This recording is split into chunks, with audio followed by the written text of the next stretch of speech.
Good morning বন্ধুরা। আজ হলো 25 আগস্ট সোমবার। আজকের আসাম তথা সমগ্র বরাক উপত্যকার বিশেষ বিশেষ খবরগুলি হলো: পাতারকান্দিতে আনুষ্ঠানিকভাবে মুখ্যমন্ত্রী মহিলা উদ্যমিতা অভিযানের সূচনা করতে আসছেন মুখ্যমন্ত্রী। রবিবার সেই অনুষ্ঠানের প্রস্তুতি খতিয়ে দেখেন মন্ত্রী কৃষ্ণেন্দু পাল। 1 সেপ্টেম্বর মুখ্যমন্ত্রী ডক্টর হিমন্ত বিশ্ব শর্মার হাত ধরে পাতারকান্দিতে আনুষ্ঠানিকভাবে ওই মহতী প্রকল্পের আওতায় চেক বন্টন প্রক্রিয়ার সূচনা হবে। অনুষ্ঠানের প্রস্তুতি খতিয়ে দেখে রবিবার মন্ত্রী কৃষ্ণেন্দু পাল বলেন, মহিলা সবলীকরণের মাধ্যমে আত্মনির্ভর সমাজ গঠনে মুখ্যমন্ত্রীর মস্তিষ্ক প্রসূত এই প্রকল্প একটি ঐতিহাসিক পদক্ষেপ। তিনি যোগ করেন, মুখ্যমন্ত্রী ডক্টর হিমন্ত বিশ্ব শর্মার নেতৃত্বাধীন রাজ্যের বিজেপি সরকার মহিলা উদ্যোক্তাদের লাখপতি বাইদেওয়ে রূপান্তরিত করার যাত্রা শুরু করেছে। প্রত্যেক যোগ্য মহিলা প্রথম কিস্তিতে 10,000 টাকা করে পাবেন প্রথম 3 মাসের মধ্যে। অসমের সবকটি বিধানসভা কেন্দ্রকে এতে অন্তর্ভুক্ত করা হয়েছে। প্রকল্পটি সফল হলে আগামী বছর 25,000 টাকা করে দেওয়া হবে এবং তৃতীয় পর্যায়ে ব্যাংকের সঙ্গে মিলে 50,000 টাকা করে দেওয়া হবে। পরবর্তী খবরটি হলো, বিহারের বিশেষ ভোটার তালিকা সংশোধনের অভিযানে ধরা পড়েছে পাকিস্তানি 2 মহিলার নাম। স্বাধীনতার ঠিক 3 বছর পরে ভারতে আসা এই 2 মহিলা এখন ভাগলপুরে থাকলেও ভোটার তালিকায় তাদের নাম জ্বলজ্বল করছে। ঘটনা প্রকাশ্য আসার পর স্বরাষ্ট্রমন্ত্রক তৎপরতা শুরু করেছে এবং নির্বাচন কমিশন নাম বাতিলের প্রক্রিয়া হাতে নিয়েছে। তাদের মধ্যে একজন ইমরানা খানম উর্ফে ইমরানা খাতুন, যিনি 1956 সালে ভারতে এসেছিলেন এবং 1958 সালে ভিসা পেয়েছিলেন। ইমরানার স্বামীর নাম ইতবুল হাসান। বয়সজনিত কারণে ইমরানা বর্তমানে অসুস্থ এবং নিজে কোনো জবাব দিতে সক্ষম নন। বুথ লেভেলের অফিসার ফারজানা খানম জানান, নথি যাচাই করে দেখা গেছে পাসপোর্ট 1956 সালের। স্বরাষ্ট্রমন্ত্রক থেকে 11 আগস্ট নোটিশ পেয়ে আমরা নাম বাতিলের প্রক্রিয়া শুরু করেছি। অন্যজনের নাম ফিরদৌসিয়া খানম, স্বামীর নাম তফজিল আহমেদ। এই সময়ে বিহারে SIR কার্যক্রম চলছে, যার মধ্যে মৃত, স্থানান্তরিত বা অযোগ্য ভোটারদের নাম তালিকা থেকে বাদ দেওয়া হচ্ছে। ইতিমধ্যে প্রায় 65 লক্ষ ভোটারের নাম বাতিল করা হয়েছে। বিহারের 2025 সালের বিধানসভা ভোটের আগে এই ঘটনা রাজনৈতিক বিতর্ককে তীব্র করবে বলে মনে করা হচ্ছে। ইতিমধ্যে কংগ্রেস নেতা রাহুল গান্ধী নির্বাচন কমিশনকে কেন্দ্র করে ভোট চুরির অভিযোগ তুলেছেন। সরকারি নোটিশ ও স্বরাষ্ট্র মন্ত্রকের তথ্য অনুযায়ী ভিসার মেয়াদে উত্তীর্ণ বিদেশি নাগরিকদের তালিকায় তাদের নাম অন্তর্ভুক্ত ছিল। এই তথ্য সামনে আসার পরই প্রশাসন পদক্ষেপ নিচ্ছে এবং ভোটার তালিকা থেকে নাম বাতিলের প্রক্রিয়া সম্পন্ন করার কাজ শুরু করেছে। পরবর্তী খবরটি হলো, সভ্য সমাজের বুকে এক লজ্জাজনক ও বর্বর ঘটনার সাক্ষী থাকল উদয়পুরের বাঙ্গারপাড় এলাকা। চরিত্রহীনের তকমা দিয়ে প্রকাশ্য দিবালোকে এক যুবতীর মাথার চুল কেটে দিল এলাকার নামধারী কয়েকজন সমাজসেবীরা। আরও লজ্জার বিষয় হলো, এই নারকীয় ঘটনা যখন ঘটছিল তখন আশেপাশে দাঁড়িয়ে থাকা বহু মানুষ শুধুমাত্র নীরব দর্শকের ভূমিকা পালন করেছেন। কেউ কেউ আবার মোবাইলে ভিডিও তুলে রংতামাশা দেখছিলেন। প্রত্যক্ষদর্শীরা জানান, রবিবার বিকেলে বাঙ্গারপাড় এলাকায় কয়েকজন ব্যক্তি ওই যুবতীকে ঘিরে ধরে তার বিরুদ্ধে চরিত্রহীনতার অভিযোগ তুলে শুরু হয় অকথ্য ভাষায় গালিগালাজ। এরপরই জোর করে তার মাথার চুল কেটে নেড়া করে দেওয়া হয়।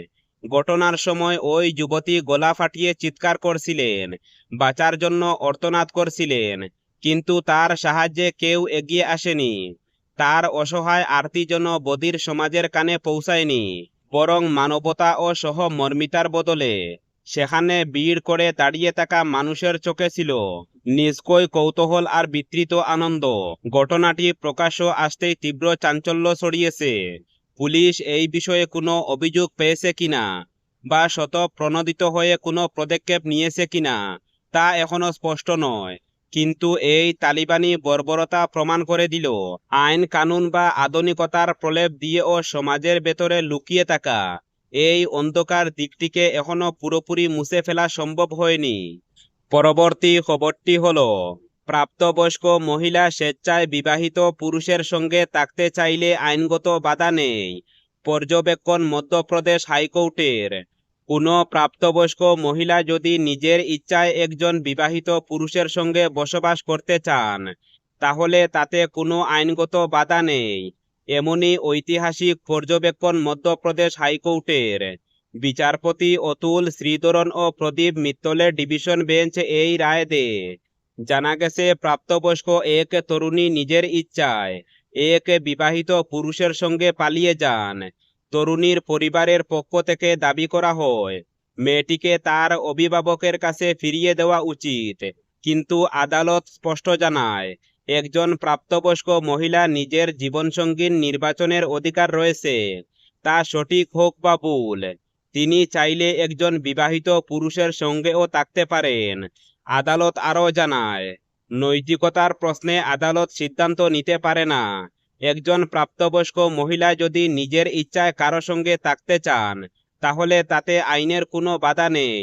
তবে আদালত সতর্ক করে দেয়, যদি ওই মহিলা বিবাহিত পুরুষকে বিয়ে করেন, তাহলে সেটি বহুগামিতার আওতায় পড়বে, যা একটি অপরাধ।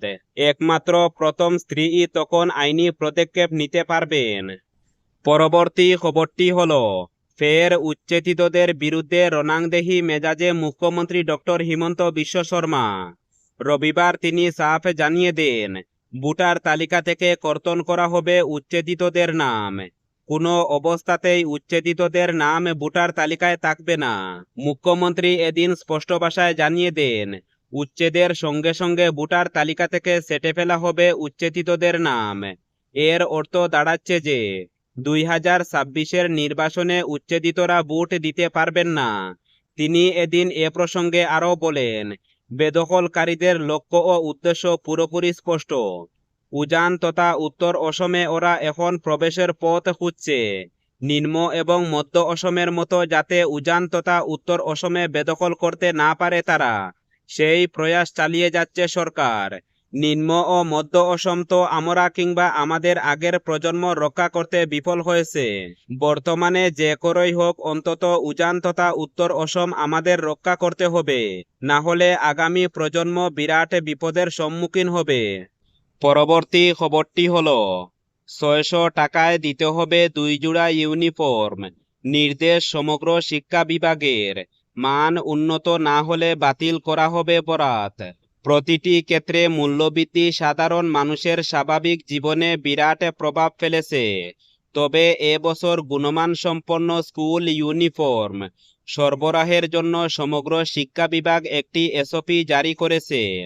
ইউনিফর্মের মান উন্নত করার জন্য স্কুল পরিচালনা কমিটি এবং সরবরাহকারীদের জন্য বেশ কয়েকটি নির্দেশ জারি করা হয়েছে। তবে এই বছর 2 জোড়া পোশাকের জন্য বরাদ্দকৃত তহবিল 1 টাকাও বাড়ানো হয়নি। প্রতি বছর পণ্য ও পোশাকের দাম বাড়ছে, কিন্তু সমগ্র শিক্ষা বিভাগ ইউনিফর্মের দাম বাড়াচ্ছে না। সমগ্র শিক্ষার বাবদ আসা কেন্দ্রীয় পুঁজির উপর নির্ভরশীল রাজ্য সরকার উচ্চমানের কাপড় দিয়ে তৈরি পোশাক সরবরাহ না করলে কঠোর ব্যবস্থা নেওয়ার এবং থানার ফৌজদারি মামলার দায়ের করার হুমকিও দিয়েছে।